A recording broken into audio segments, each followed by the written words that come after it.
You see, that is why we don't put carpet in here.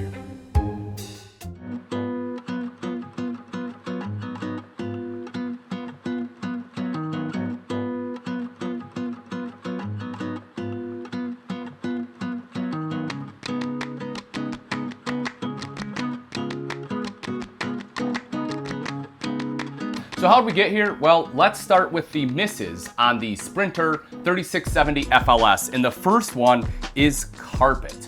So many manufacturers have gone away from carpet because, as we know, carpet gets dirty and it stains easily. So why leave it in here? Get rid of it. Put into synthetic material, whether that's going to be a vinyl or marine grade flooring. There's just better options out there. The next miss is the kitchen backsplash. Now, overall, they did a great job on the kitchen. You have gorgeous solid surface here. I like the cabinets, but the backsplash to me just looks unfinished and kind of cheap.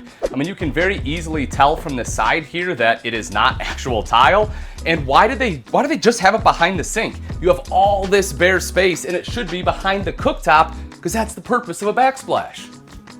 And my last miss on the list is this right here, which is the spacing on the side of the refrigerator. I mean, I can stick a whole arm in here. It's literally just gonna be dust collection space. If it's for airflow, you have to find a better way, maybe a vent in the back or something. To me, this just looks super unfinished and sloppy. So let's jump into the hits. My first one is the entertainment center. I love that it looks complete, it looks residential.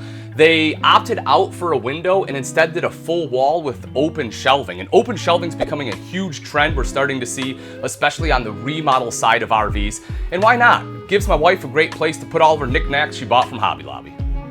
The next hit for me is just the overall bathroom space. As you get in a lot of front livings, nice tall ceilings in here, medicine cabinet, plenty of space in the shower, but the big win is right here, which is a really deep linen closet. And the last hit for me, which is a huge win, is the outside refrigerator. You see, these are pretty common on bunk models, but a lot less common on what is considered a couple's RV. And for me personally, I really enjoy having easy access to a nice, ice cold iced tea with a little lemonade and maybe some vodka. But the point is, I love having an outside fridge. So what do you think? Is the Sprinter 3670 FLS a hit or a miss in your book? Are you like my wife? Do you also buy your decor at Hobby Lobby? Let us know in the comments section. Like it, love it, share it. Folks, till next time, Ian Baker out.